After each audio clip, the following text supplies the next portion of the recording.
Baik, selamat malam Pak Nugro dan teman-teman. Perkenalkan nama saya Krismanto dari Prodi Akuntansi, NIM saya 192111420.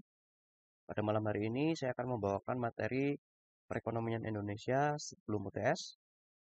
Untuk materi-materi yang akan saya bawakan, yang pertama yaitu materi mengenai pertumbuhan ekonomi, yang kedua berkaitan dengan stabilitas ekonomi, dan yang ketiga berkaitan dengan tenaga kerjaan. Yang pertama, mari kita membahas materi mengenai pertumbuhan ekonomi. Pengertian pertumbuhan ekonomi.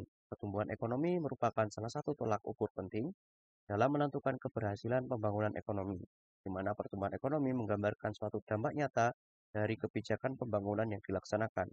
Pertumbuhan ekonomi berkaitan erat dengan proses peningkatan produksi barang dan jasa dalam kegiatan ekonomi masyarakat. Menurut Bapak Budiono di tahun 2013, pertumbuhan ekonomi adalah proses kenaikan output per kapita dalam jangka panjang. Dengan kata lain, perekonomian dikatakan mengalami pertumbuhan bila mendapat pendapatan real masyarakat pada tahun tertentu lebih besar daripada pendapatan real masyarakat pada tahun sebelumnya. Dalam pengertian ekonomi makro, pertumbuhan ekonomi adalah penambahan produk domestik bruto yang berarti peningkatan pendapatan nasional. Untuk indikator keberhasilan dari pertumbuhan ekonomi sendiri, yang pertama ada produk nasional bruto, dan yang kedua ada produk domestik bruto. Yang pertama mari kita bahas mengenai produk nasional bruto. Produk nasional bruto atau gross national product atau biasa disingkat dengan GNP atau PNB merupakan pendapatan atau pemasukan yang diperoleh negara pada kurun waktu atau periode tertentu berdasarkan pendapatan dari warga negaranya. Berdasarkan pengertian tersebut dapat diketahui jika pemasukan warga negara Indonesia yang sedang tinggal di luar negeri masih dihitung dalam GNP, namun bagi warga negara asing yang tinggal di Indonesia tidak ikut dalam di penghitungan GNP tersebut. Pendapatan yang masuk dari dalam penghitungan GNP juga harus dari produk atau barang jadi dilihat dari harga pasarannya pada periode atau kurun waktu yang akan diukur. Untuk mengetahui pertumbuhan ekonomi negara melalui pendekatan GNP, negara dapat membandingkan GNP pada periode berjalan dengan periode sebelumnya. Sebagai contoh, saat ingin mengetahui besaran persentase pada tahun 2016, negara perlu mengetahui jumlah GNP pada tahun 2016 dan tahun 2015.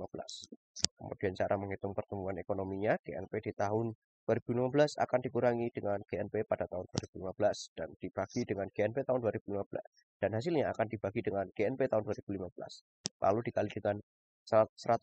Dengan begitu dapat diketahui apakah pertumbuhan ekonomi suatu negara bergerak ke arah positif atau sebaliknya. Dan untuk skalanya menggunakan skala persentase. Untuk produk domestik bruto, ya jika PNB dilihat berdasarkan pendapatan sebuah negara melalui penghasilan dari seluruh warga negaranya, produk domestik bruto atau PDB melihat pendapatan negara melalui batas teritorial atau wilayahnya. Artinya semua produk yang terjadi dan dilakukan di wilayah suatu negara, bila warga negara sendiri maupun warga negara asing tergolong dalam hitungan PDB. Begitupun sebaliknya, pada pendapatan atau kegiatan produksi dari warga negara asing dan warga negara sendiri di wilayah negara asing tidak akan dimasukkan ke dalam penghitungan PDB ini. Rumus penghitungan PDB pun pada dasarnya serupa dengan GNP, yakni melihat perbandingannya antara PDB periode berjalan dengan PDB periode sebelumnya. Untuk selanjutnya, saya akan membahas mengenai pertumbuhan ekonomi Indonesia dari tahun 2019 hingga tahun 2021. Pertumbuhan ekonomi Indonesia pada tahun 2019 menurut berdasarkan data triwulan keempat menunjukkan adanya pertumbuhan produk domestik bruto di angka 5,2%. Untuk sektor yang mendominasi dari pertumbuhan PDB tersebut pada tahun 2019 yaitu dari sektor lainnya sebesar 7%. Untuk sektor terendah yang memiliki kontribusi terendah dalam pertumbuhan PDB menurut lapangan usahanya yaitu ada sektor pertambangan dan sektor pengeboran. Untuk wilayah yang memiliki kontribusi PDRB tertinggi yaitu masih didominasi oleh Pulau Jawa dengan kontribusi terhadap pertumbuhan ekonomi Indonesia sebesar 59% dengan pertumbuhan sebesar 5,52%.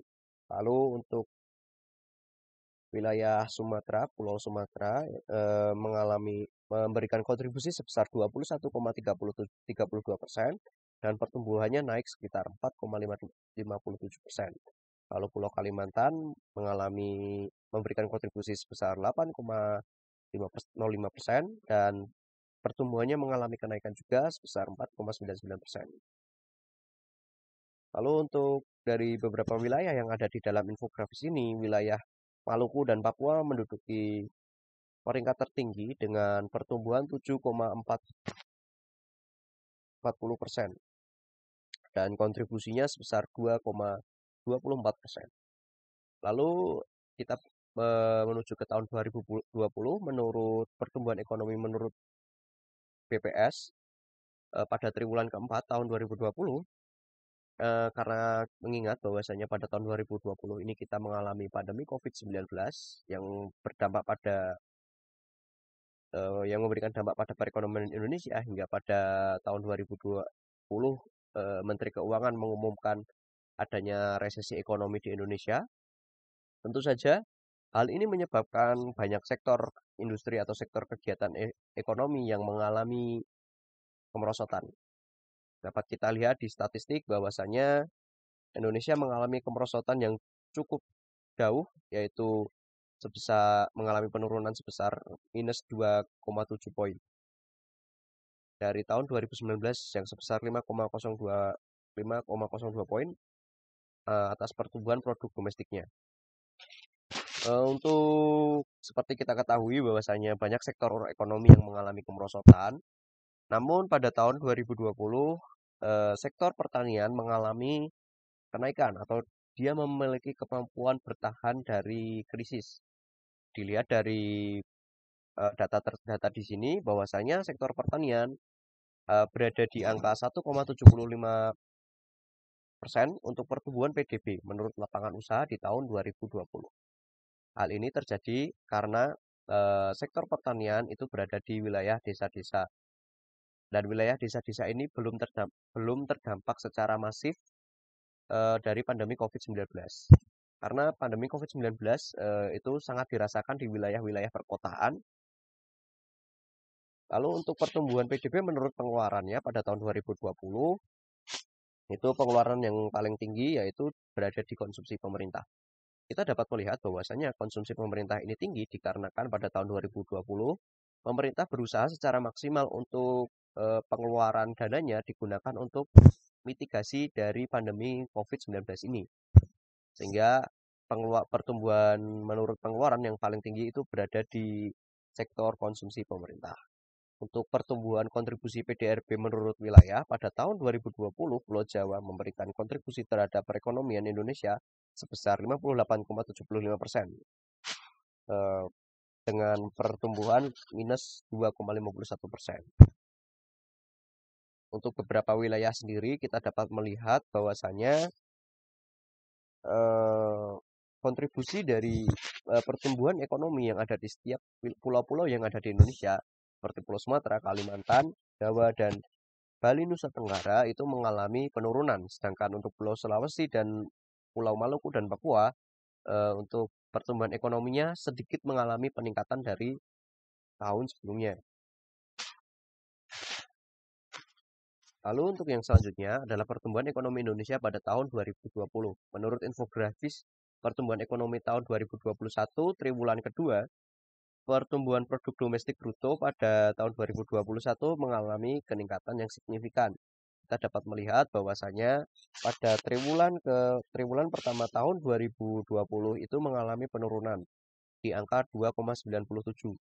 Lalu di triwulan kedua mengalami penurunan yang cukup signifikan yaitu minus 5,32. Lalu mulai naik di triwulan ketiga dan triwulan keempat mulai ada kenaikan. Lalu pada tahun 2021 triwulan pertama hingga triwulan kedua mengalami kenaikan sebesar 7,07 poin. Lalu untuk pertumbuhan PDB menurut lapangan usahanya, sektor usaha yang mengalami pertumbuhan paling signifikan adalah sektor lainnya. Lalu untuk sektor pertanian sendiri yang tadinya mampu bertahan selama pandemi, untuk saat ini sektor pertanian hanya ada di angka 0,38. Jadi pertumbuhannya tidak terlalu signifikan. Pertumbuhan ekonomi ini kenapa bisa meningkat dengan cukup signifikan? Yang pertama, faktor yang pertama adalah vaksinasi atau kebijakan pemerintah berkaitan dengan penanggulangan COVID-19 itu sudah mulai dijalankan dengan baik oleh masyarakat dan beberapa bidang-bidang industri, dan juga ada penerapan normal baru dalam pelaksanaan tata laksana perekonomian di Indonesia, dan juga para pekerja sudah mulai bekerja dan ekonomi Indonesia pelan-pelan mulai bangkit. Lalu untuk pertumbuhan PDB menurut pengeluaran pada tahun 2021 untuk pengeluaran tertinggi yaitu berada pada ekspor dan impor.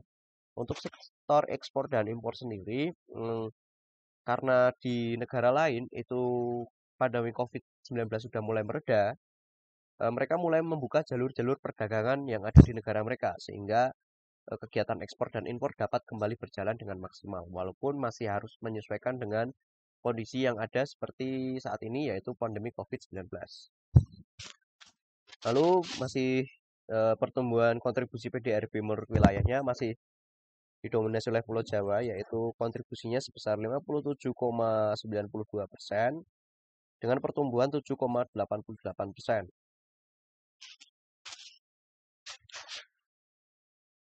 Tadi merupakan materi berkaitan dengan pertumbuhan ekonomi. Lalu selanjutnya saya akan membahas materi yang berkaitan dengan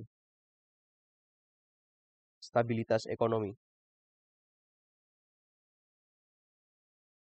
Stabilitas ekonomi merupakan prasyarat dasar untuk tercapainya peningkatan kesejahteraan rakyat melalui pertumbuhan yang tinggi dan peningkatan kualitas pertumbuhan. Stabilitas perekonomian sangat penting untuk memberikan kepastian berusaha bagi para pelaku ekonomi.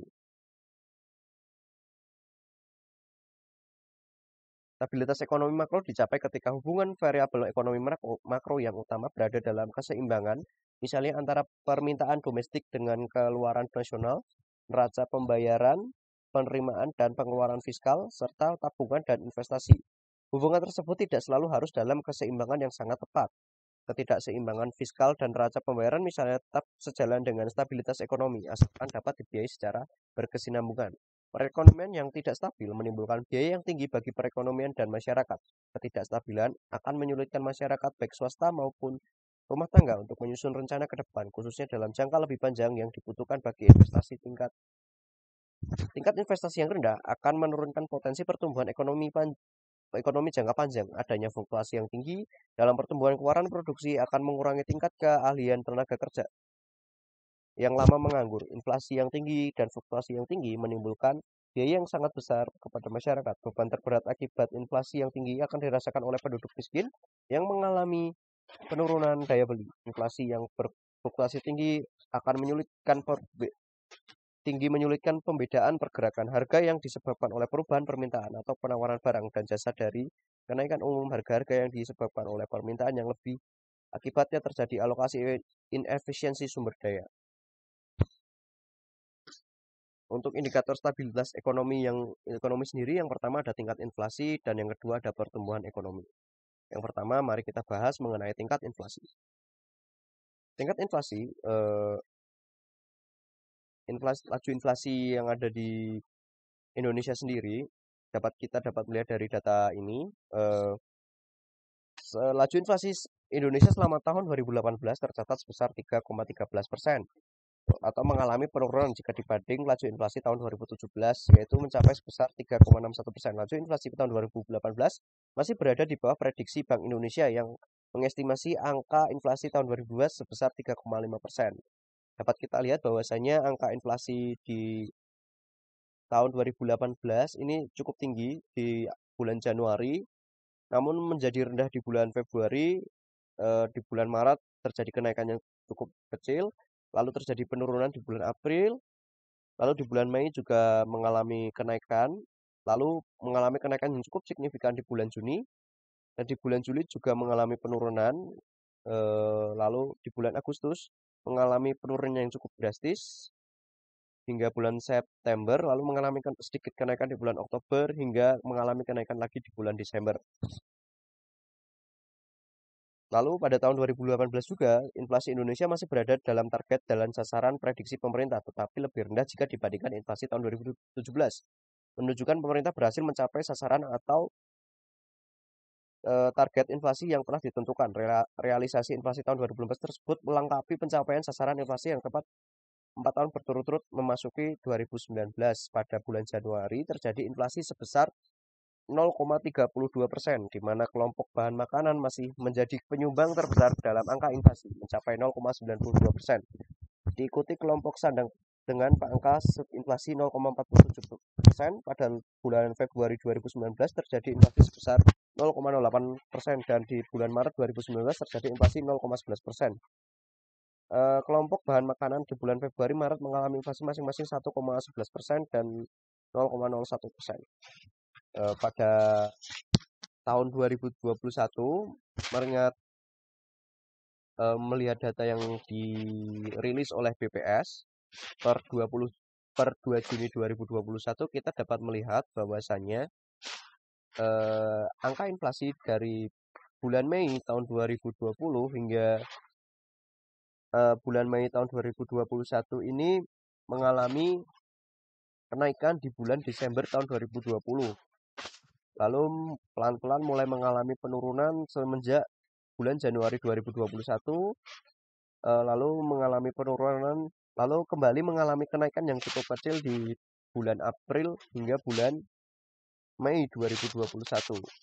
Lalu adil inflasi menurut kelompok pengeluarannya, untuk yang memiliki sektor yang memiliki adil dalam kenaikan indeks inflasi ini masih didominasi seperti tahun 2019 dan 2018, yaitu sektor sandang pangan papan, yaitu sektor makanan dan kebutuhan pokok. Lalu ada juga yang kedua, yaitu sektor transportasi. Lalu untuk beberapa wilayah yang mengalami inflasi sendiri, yaitu ada di wilayah Pulau Sumatera dan Pulau Maluku dan Papua. Untuk Pulau Jawa sendiri mengalami deflasi. Dari keseluruhan kota yang ada di Indonesia, 78 kota mengalami inflasi dan 12 kota mengalami deflasi. Lalu selanjutnya saya akan membahas mengenai ketenagakerjaan. Ketenagakerjaan adalah segala sesuatu yang berhubungan dengan tenaga kerja pada waktu sebelum, selama, dan selesai masa hubungan kerja, baik pada masa pekerjaan yang menghasilkan barang maupun pekerjaan berupa menghasilkan jasa. Dari aspek hukum, ketenagakerjaan merupakan bidang hukum privat yang memiliki aspek publik, karena meskipun hubungan kerja dibuat berdasarkan kebebasan para pihak, namun terdapat sejumlah ketentuan yang wajib tunduk pada ketentuan pemerintah dalam artian hukum publik. Lalu indikator keberhasilan ketenagakerjaan yang pertama adalah perencanaan tenaga kerja, penduduk dan tenaga kerja, kesempatan kerja, pelatihan dan kompetensi kerja, produktivitas tenaga kerja, hubungan industrial, kondisi lingkungan kerja, pengupahan, kesejahteraan pekerja, jaminan sosial tenaga kerja. Baik, selanjutnya saya akan membahas keadaan ketenagakerjaan Indonesia pada tahun 2020 dan pada tahun 2019. Dapat kita lihat pada tahun 2019 tingkat pengangguran terbuka berdasarkan jenis kelamin itu pada tahun 2019 itu mengalami penurunan dari tahun 2015. Dari tahun 2015 tingkat pengangguran terbuka itu sekitar 6,18%, lalu turun di tahun 2016 sekitar 5,61%, lalu turun lagi di 5,50% dan turun hingga 5,34% dan 5,28%.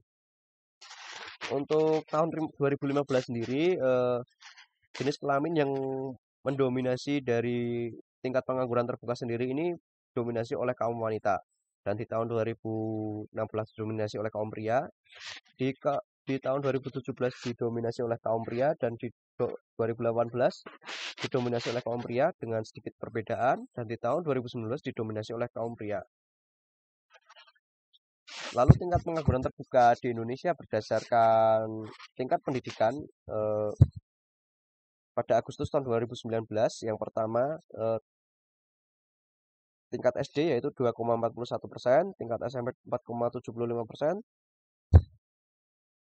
7,92% untuk tingkat SMA, dan SMK 10,42%, 5,99% untuk tingkat diploma 1, 2, 3, dan tingkat universitas 5,67%. Lalu dalam persentase penduduk yang bekerja menurut jam kerjanya, pada Agustus 2019, pekerja penuh waktu itu mendominasi dengan angka 71,12%. Lalu pekerja tidak penuh yaitu pada angka 28,88%. Dapat kita lihat bahwasanya pada tahun 2019 ini Indonesia mampu dalam memberikan lapangan pekerjaan atau pekerjaan yang layak bagi masyarakat Indonesia. Dan di tahun 2019 ini terjadi juga pertumbuhan ekonomi Indonesia yang cukup signifikan, sehingga eh, mulai banyak dibuka lapangan-lapangan kerja yang mendukung eh, para angkatan kerja yang baru lulus dari jenjang pendidikan SMK atau jenjang-jenjang pendidikan untuk dapat bekerja di sektor-sektor yang dibuka yang disebabkan oleh pertumbuhan ekonomi. Jadi pertumbuhan ekonomi dan kondisi ketenaga kerjaan di Indonesia sangat saling berpengaruh satu sama lain.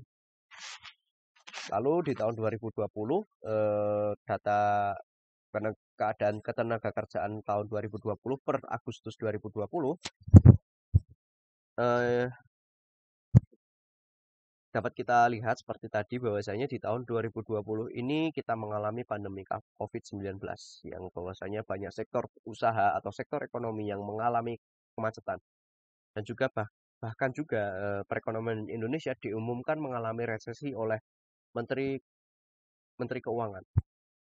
Nah, dampak dari pandemi COVID-19 ini terhadap keadaan ketenagakerjaan yang ada di Indonesia yang jelas adalah banyak tenaga kerja di Indonesia yang mengalami PHK atau tidak bisa kerja, dan angkatan kerja yang baru saja lulus dari jenjang pendidikan mengalami kesulitan dalam mencari lapangan pekerjaan dikarenakan banyak perusahaan-perusahaan atau kegiatan usaha atau sektor-sektor ekonomi yang melakukan pengurangan, baik pengurangan jam kerja maupun pengurangan jumlah kuantitas dari karyawannya demi untuk bertahan di masa pandemi ini.